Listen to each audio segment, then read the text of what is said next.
तपाईको अनुहार हेर्दा यति राम्रो हुनुहुन्छ, सोच तपाईको यति राम्रो छ, सपना यति धेरै राम्रो छ, अनि कुलमान घिसिङलाई किन निकाल्न खोजेको?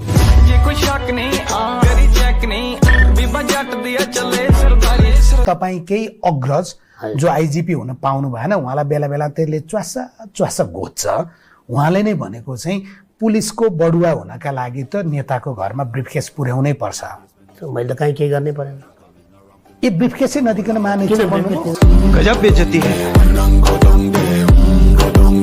मलाई आज नेकपा एमालेको 9 महिनाको कार्यकाल छोडिदिनुहोस् 51 सालको, त्योभन्दा यताका एमालेको कार्यकालमा भएका 5वटा युगान्तकारी परिवर्तन जुन एमाले जग बसाल्यो अथवा बसेको जगमा इँटा थप्यो अथवा अगाडि बढ्यो भन्ने धेर पर्दैन सर। मलाई 5वटा मात्रै भन्नुहोस् त, बुँदामा व्याख्या नगरी। समृद्ध नेपाल र सुखी नेपालीको राष्ट्रिय आकांक्षा, त्यो सपना कसले प्रस्तुत गर्यो? नेकपा एमाले प्रस्तुत गर्यो। त्यो नाराले केही दिँदैन। समृद्ध नेपाल सुखी नेपाली त्यो ठिक छ, त्यो नारा भयो, नाराले त केही दिँदैन नि जीवनमा। भौतिक पूर्वाधारको विकास गर्ने हो भने, मतलब चाहिँ कुरा गर्ने हो भने 72 सालको भूकम्पले महाभूकम्प ढलेको संरचनाहरू कुन पालामा बने? नेकपा एमालेकै 3.5 वर्ष कार्यकालमा बने। धरहरा ठडिएन, अरू मतलब चाहिँ रानी पोखरी ठडिएन, हाई स्कुल चाहिँ बन्यो, धरहरा हाई स्कुल बनेन। दरबार हाई स्कुल चीनले बनाइदियो। रानी पोखरी र धरहरा बनेकोलाई अब एमालेको पालामा काया पलट भयो भनेर देखाउनुहुन्छ तपाईहरु।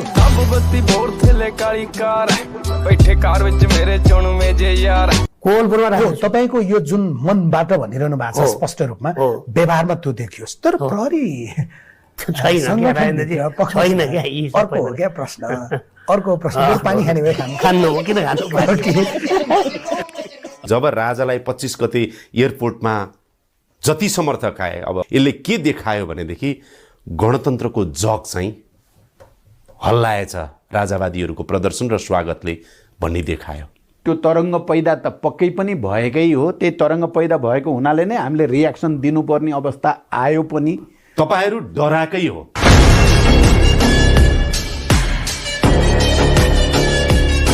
कसको हात समाइयो भने अथवा कोसँग हिँडियो भने जितिन्छ भन्ने स्थिति नै हो नि, होइन? आज तपाईहरुलाई गठबन्धन एक किसिमको बाध्यता छ, होइन? सुखै छैन, होइन? गठबन्धन नगरिकन चुनावमा जान।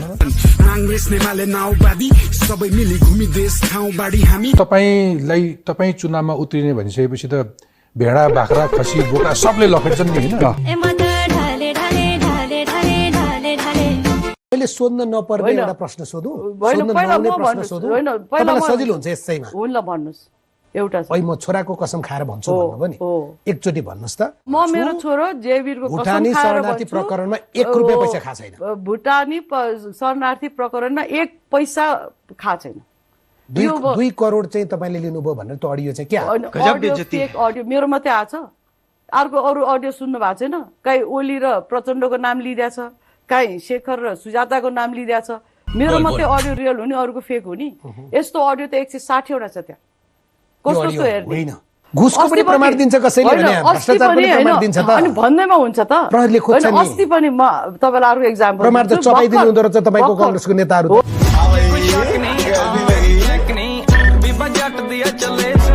तपाईको केही महानिरीक्षक त पदमा बहाली रहँदा नेताको घरमा नजराना बोकेर फलफुल बिस्किटदेखि लिएर चकलेट बोकेर गएको धेरै पटक यही आँखाले देखाएको छ।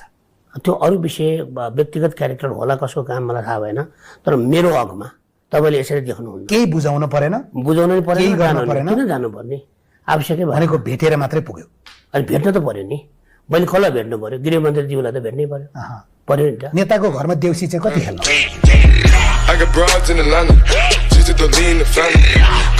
मलाई यदि नम्र आरोप लगाउने अनुमति दिनुहुन्छ भने अध्यक्षज्यू, राज संस्था आयो भने त तपाईको राजनीतिक करियरै सकियो, तपाईको एजेन्डा नै सकियो। तपाईको 52 सालदेखि गरेको सशस्त्र युद्ध र यहाँसम्म गणतन्त्र ल्याउनेसम्म यो सबै गरेको, सबैभन्दा कसैको केही सकिन्छ भने सर्वनाशै हुन्छ भने राजनीतिक रूपमा त्यो प्रचण्डको हुन्छ। केही नै बाँकी रहँदैन नि। त्यसकारण तपाईँ डराइराख्नु भएको छ, तपाईँ सचेत भइराख्नु भएको छ र तपाईँ कतै न कतै छटपटाइराख्नु भएको छ। मेरो खराब पानी छ, मेरो खराब दुर्गा प्रसाईलाई कहाँबाट पक्रिया हो? दुर्गा प्रसाईलाई झापाबाट। कुन झापा? झापा नेपालको झापा। कहाँबाट अरू त्यही हो, डकुमेन्टले त्यही देखिन्छ। फेरि सच्याउनुहुन्छ कि भनेर सुनेको मैले। सच्याउँदैन। तपाईँहरूले दुर्गा प्रसाई भन्ने जो सो घोषित जन कमान्डर हुनुहुन्थ्यो, उहाँसँग चाहिँ डराउनु हुँदो रहेछ।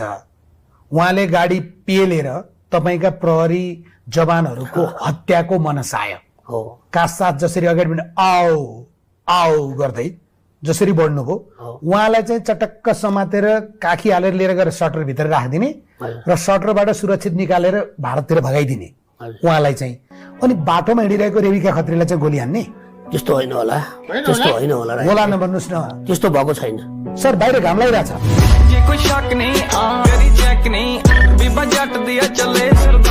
तपाईको शासन व्यवस्थामा, तपाईको संघीय लोकतान्त्रिक गणतन्त्रको व्यवस्थामा गराएका चुनावहरूमा राजावादीहरू त कहाँबाट आउँछन्? तपाईँहरू आज हिम्मत गर्न सक्नुहुन्छ कि ल राज संस्था र चाहिँ नि गणतन्त्रको सन्दर्भमा जनमत सङ्ग्रह गरौँ? त्यो हिम्मत छ? 8 वर्ष अगाडि यो देश लोड सेडिङ युक्त थियो। मलाई भन्ने दिनुहोस् अनि करेक्सन गर्नुहोस् है त। लोड सेडिङ युक्त थियो, लोड सेडिङ मुक्त भयो। 8 वर्ष अगाडि बिजुलीको हाम्रो 8 वर्ष अगाडि डेटा नै हेर्नु होला, 800,000 मेगावाटको आसपासमा थियो। अहिले तपाईँले भन्नुभयो 3500। 8 वर्ष अगाडिको कभरेज तपाईँ 50-55-60% जनतामा थियो। झन्डै झन्डै अहिले तपाईँहरू 95 भन्दा माथि 98-99 कभरेज भन्नुहुन्छ तपाईँ। 8 वर्ष अगाडि सधैँ तपाईँ हामी बिजुली चाहिँ हामीले किनेर ल्याउनु पर्थ्यो। अलिकति भए पनि हामीले चाहिँ नि वेट सिजनमा भारतलाई हामीले बिजुली बेचेका छौँ। अहिले चाहिँ नि तपाईँकै कार्यकालमा हामीले चाहिँ बङ्गलादेशलाई पनि बिजुली बेच्न सुरु गऱ्यौँ भने पछाडि तपाईँको व्यवसायको हिसाबले, उत्पादनको हिसाबले, ट्रेडको हिसाबले यो खालको चेन्ज विद्युत प्राधिकरणमा आइरहेछ पछिल्लो 100 वर्षको इतिहासमा, 100 इयर्सको इतिहासमा। र त्यो चाहिँ कुलमान घिसिङको कार्यकालमा भएको हो। अब त्यो होइन भन्न सक्नुहुन्छ तपाईँ?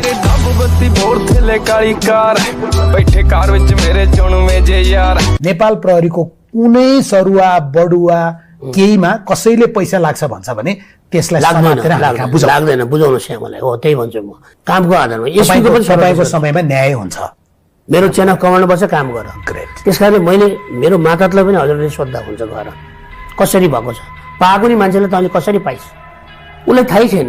मैले यति पैसा दिएँ भन्छ त सर। काठमाडौँ महानगरको या स्थानीय पालिकाले आफ्नो अहिले प्रहरी नियुक्त गर्न पाउँछन्। तपाईँहरूसँग पनि नगर प्रहरी छ। त्यो नगर प्रहरी अहिले जहाँ जहाँ जान्छ नि, हामीहरूकोतिर एउटा भनाइ छ, चिलले चल्ला टिपे जस्तो।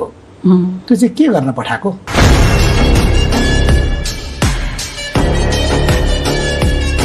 तपाईँको भाषामा भन्दा राजा यसरी चम्किरहेछन् नचाहिँदो किसिमले, संविधान विपरीत गएर, गणतन्त्रको भावना विपरीत गएर तपाईँले भनिराख्दाखेरि, जनमानसमा यो कुरा आइराख्दाखेरि गरौँ न त एकचोटि जनमत सङ्ग्रह। ल राजा चाहिने नचाहिने जनमत सङ्ग्रह गर्न सुन्नु छ।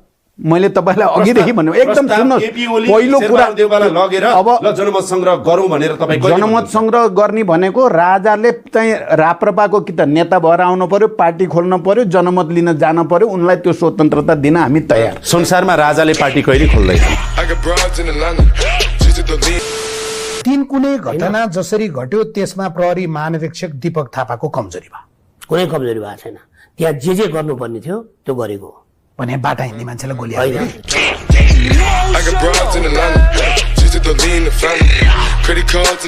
नवराज सुवेदीको घरमा उहाँलाई हाउस एरेस्ट राख्ने निर्देशन चाहिँ कसको? हामीले हाउस एरेस्ट राखेको छैन, लिगली रूपमा त्यो गरेको पनि छैन। 12 जना प्रहरी चाहिँ लिएर गएर त्यहाँ के गट्टा खेलाएको?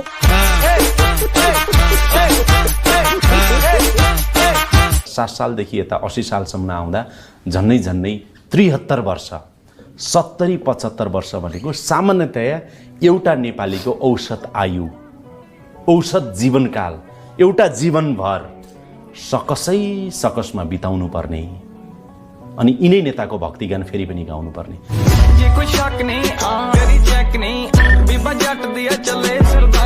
काठमाडौँका मेयरले यति धेरै भोट ल्याएर जित्छन् भन्ने कुरा तपाईँले सोचेकै होइन नि? होइन। त्यसो भए बालनले त्यति धेरै भोट ल्याएर जितिसकेपछि यो पटकको चुनावमा कति तर्सिनु भएको छ? तर्सेको छु। जलवा है हमारा। देशभित्र र बाहिर बस्ने ठुलो जनसङ्ख्याको एउटा गुनासो अझै पनि के हो भने 100 केजी सुन चाहिँ कतै कसैले नदेखिकन छिर्न सकिने त्यही विमानस्थलबाट। चार्ल्स शोभले त भन्थे कि म हात्ती पनि छिराइदिन्छु भनेर भन्थे। तर खाडी मुलुकमा बस्नेले दुःख जिरो गरेर आफ्नो परिवारमा ल्याएको एउटा मोबाइलको चाहिँ तपाईँहरूलाई राजस्व लिने त्यो आँसुको मूल्य बात त सही हो। रवि लामिछाने पक्राउमा पनि त्यसरी नै विवाद भयो है। नेपाल प्रहरीले चाहिँ यस्तो भयो, विवाद भन्दा पनि विवाद गराउने काम हो भन्नु न त प्रहरीले गर्ने काम गरे हो, अरू के गरे? प्रहरीले चाहिँ व्यक्तिलाई पक्रिँदाखेरिमा तिम्रो अन्तिम इच्छा के छ भनेर त्यो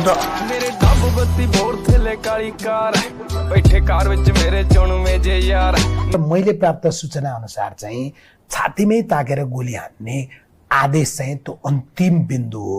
तपाईँहरूले गोली नै चलाउँदा पनि घुँडामुनि गोली चलाउने भन्ने हुन्छ। झन्डै 1.5 दर्जन कदमहरू पछि त्यो ठाउँ आउँछ। तपाईँहरूलाई गोली चलाउनु चाहिँ कति धेरै हतार भएको?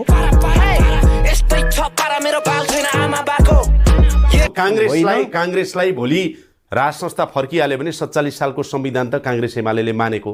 यद्यपि उहाँहरू गणतन्त्रमा गइसक्नुभयो, उहाँहरू राजा मान्नुहुन्छ भन्न खोजेको होइन, तर उहाँहरूका एजेन्डाहरू त 47 साल अघि पनि थिए, पछि पनि थिए, अहिले पनि छन्।